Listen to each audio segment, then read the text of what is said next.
Good morning. It is early Sunday morning, and I couldn't sleep, and I wanted to blog about something I have a really burning desire to blog. And there was a couple things that were on my mind that I think might be helpful. I don't know if the right person or persons will hear this and maybe get something out of this. I hope and pray that you do. I read this quote from the Bible that without vision, my people perish. And I've had visions of an eagle, and I'm calling this a bird's eye view of what it would be like the day of the rapture, when what it would be like for that one person. And I'm just speaking one person only. There'll be many people like this, to go home to an empty house and half your family's raptured and you're not. And the reason why I want you to know about this bird's eye view is that I had a vision of an eagle going through on top of all these green trees and just circling through this grand, large piece of land throughout the United States. And he had a bird's eye view of the whole rapture experience that was going on. And he was circling around this one man in this vision. And in the vision, the man was going home to an empty house. And I don't know anything about that particular person because I didn't exactly see who it was in the vision. What I feel so strongly about is that we're losing the battle in America not because of any other reason than vision. We lost our vision in America, and we're a lot of people lost hope for America. But when you see a lot of people going to the rallies and they still have hope that America can be saved,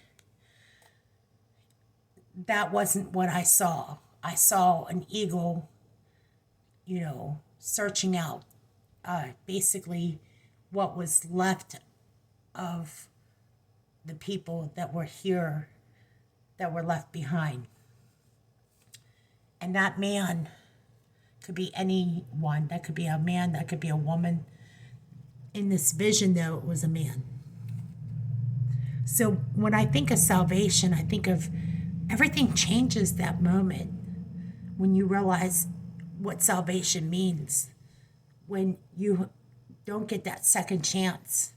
You hear it all the time. You say, hey, I've heard that so many times. Oh, Jesus stuff. I heard this from my cousin. He totally ignored me and blew me off. There won't be a second chance. There might not be a second chance for him. That this gift of salvation, this grace period is going to end. And I can't think of how else to say it, but without vision, my people perish, is what the Lord said. And I just had to share this because I realized that I'm trying to get that glare out. Hold on a second. I'm going outside.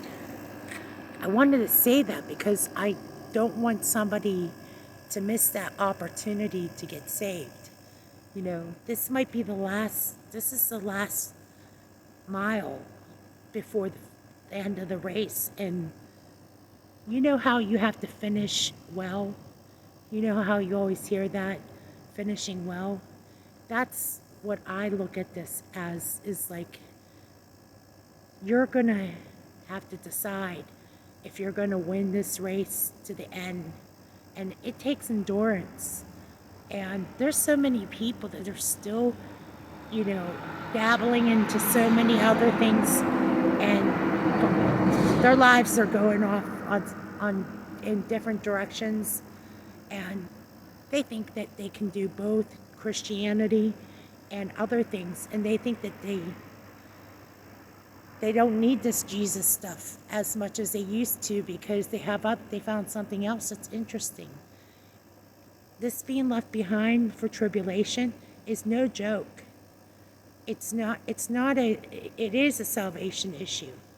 I know people in my family that would say, well, you know, if you're going to be religious with me, I'm just going to stop talking to you. Well, then stop talking to me. I mean, I don't know what else to say. And they stopped talking to me. So what I am going to say is that I can't change their decision. I can only tell them about the love of Jesus Christ and that's a free gift. And they still have time to come to realize this amazing grace period that we have. But that grace period's almost up. And that's why I'm like, I have to go inside because it's cold.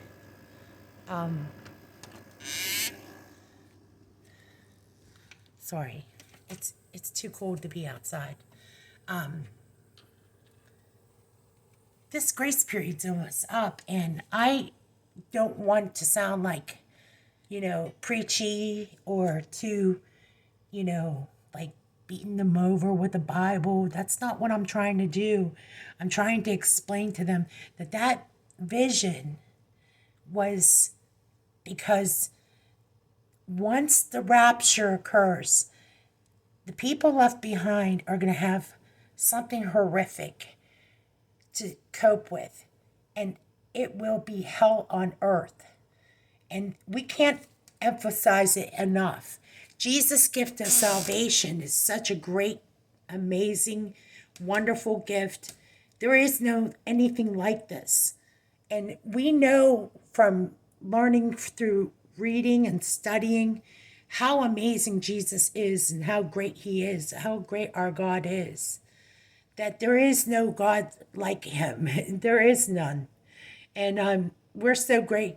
We're so gracious to know this gift of salvation, to give it to other people is a gift that we need to witness to other people because of the gift that's been given to us. I said that wrong. Sorry. We're sinners, is what I mean. We're sinners, and we've been given this great, gracious gift of salvation, is what I meant to say. Okay, sorry, I jacked that up. Okay, what I need to know, though, from you, if you feel the same about this very topic, I hope you do, because there are people that are rejecting Christianity, and they want to go their different directions. I'm pleading that they at least give this one video at least an opportunity to listen to the message of Jesus Christ. It's real simple. Listen to what I'm saying. The bird's eye view of this world, the eagle flying over, and you're all alone and you have nobody else to turn to, and God is no longer in the picture. That's it. It would be probably suicide would be the only option for some of those people at that point. And believe me, that's what the kind of world it'll be. And that's no world you want to live in. And that's what this vision looked like to me. It was like so empty and so devastating because this mass evacuation of the church would be so earth-shattering that people would not be able to cope with it. I mean, it would really, really rock the world. So I'm going to end it here because I have to get to bed here. I want you to know that the vision of the bird's eye view of the eagle is very, very important for me to talk about. And I'll talk about it again once I get some rest and all that. Thank you for giving me some time to talk about this. God bless you.